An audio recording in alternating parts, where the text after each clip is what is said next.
hello viewers আপোনালোক কেনে আছে মই আশা কৰিছো আপোনালোক ভালে আছে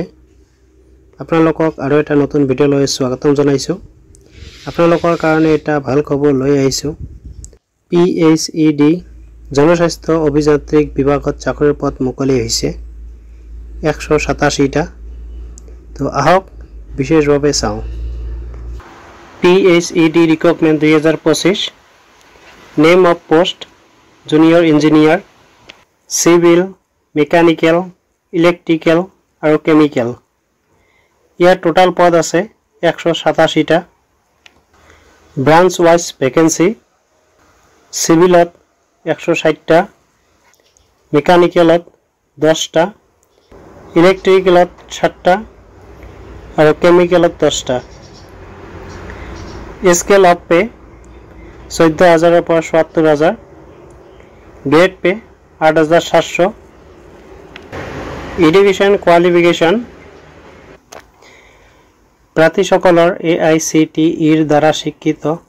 কোনো প্ৰতিষ্ঠানৰ পৰা ইঞ্জিনিয়াৰিং শাখাত 3 বছৰৰ ডিপ্লোমা থাকিব লাগিব আদাৰ্স ক্ৰাইটেৰিয়া বয়সৰ সীমা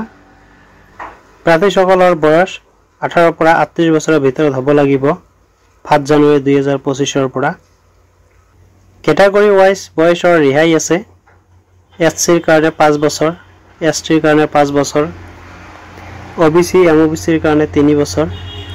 PWBD ৰ কাৰণে 10 বছৰ ৰেসিডেন্টশিপ 1 নম্বৰ প্ৰাৰ্থীজন অসমৰ স্থায়ী বাসিন্দাৰ হ'ব লাগিব 2 নম্বৰ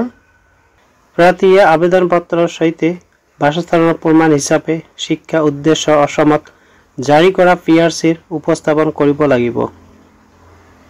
আৰু 3 নম্বৰ আবেদন পত্ৰৰ সৈতে অসম ৰাজ্যৰ কৰ্মসংস্থান এক্সচেঞ্জত নাম ভৰ্তিৰ প্ৰমাণ পত্ৰ আগবঢ়াব লাগিব আৰু এইটো এপ্লিকেশন কৰোতে ফিজ পে কৰিব লাগিব ক্যাটাগৰি ওয়াইজ জেনাৰেল EWS ৰ কাৰণে 297 টকা 20 পইচা SC ST OBC MOBC ৰ কাৰণে 197 টাকা 20 পইচা BPL PWBD ৰ কাৰণে 47 টাকা 20 পইচা ইম্পৰ্টেন্ট ডেট আৰু এইটো অনলাইন স্টাৰ্ট হৈছে 14 আগষ্ট 2025 ৰ পৰা আৰু ইয়াৰ লাষ্ট ডেট 13 সেপ্টেম্বৰ 2025 লৈ থাকিব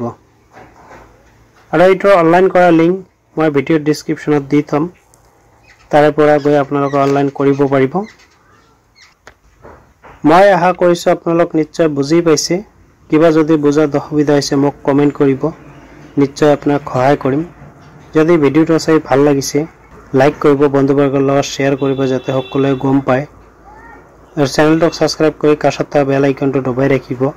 যাতে এনেকুৱা ধৰণৰ ভিডিও দিয়াৰ লগে লগে আপোনালোকে পায় তো আকৌ লগ পাম আৰু এটা নতুন ভিডিওত